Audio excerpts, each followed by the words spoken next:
ধোঁয়া ওঠা এমন গরম খাবারের দৃশ্য দূর থেকে দেখলে মনে হবে এটি আর 10টা সাধারণ ভাতের হোটেলের মতোই। স্থানীয়দের কাছে এর নাম পাগলা হোটেল। নাম শুনে পাগলামি মনে হলেও এর ভেতরে লুকিয়ে আছে এক অসীম ভালোবাসা আর সহানুভূতির গল্প।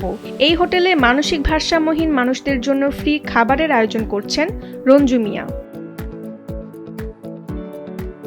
এই হোটেলের পেছনে রয়েছেন ৩৫ বছর বয়সী যুবক রঞ্জু মিয়া, যিনি তার আগের কর্মস্থলের মালিককে এতিম আর অসহায়দের মুখে খাবার তুলে দিতে দেখতেন। মালিকের সেই নিঃস্বার্থ ভালোবাসা থেকে অনুপ্রেরণা পেয়ে তিনি এলাকায় ফিরে শুরু করেন নিজের ছোট্ট দোকান।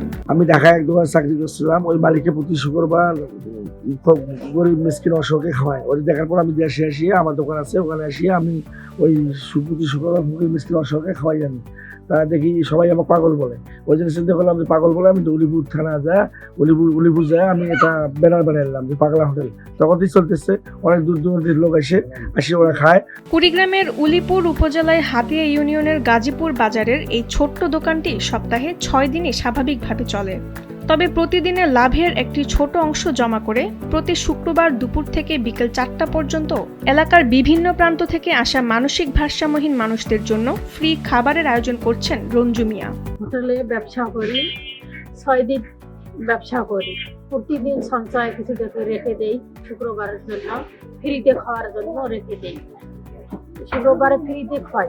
অনেক ইতিম অসহায় মানুষ আসে, প্রতিবন্ধী আসে, বিধবা আসে অনেক।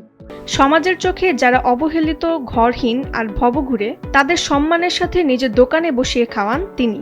এখানে প্রতিটি ভাতের দানায় মিশে আছে মমতা এবং অকৃত্রিম ভালোবাসা।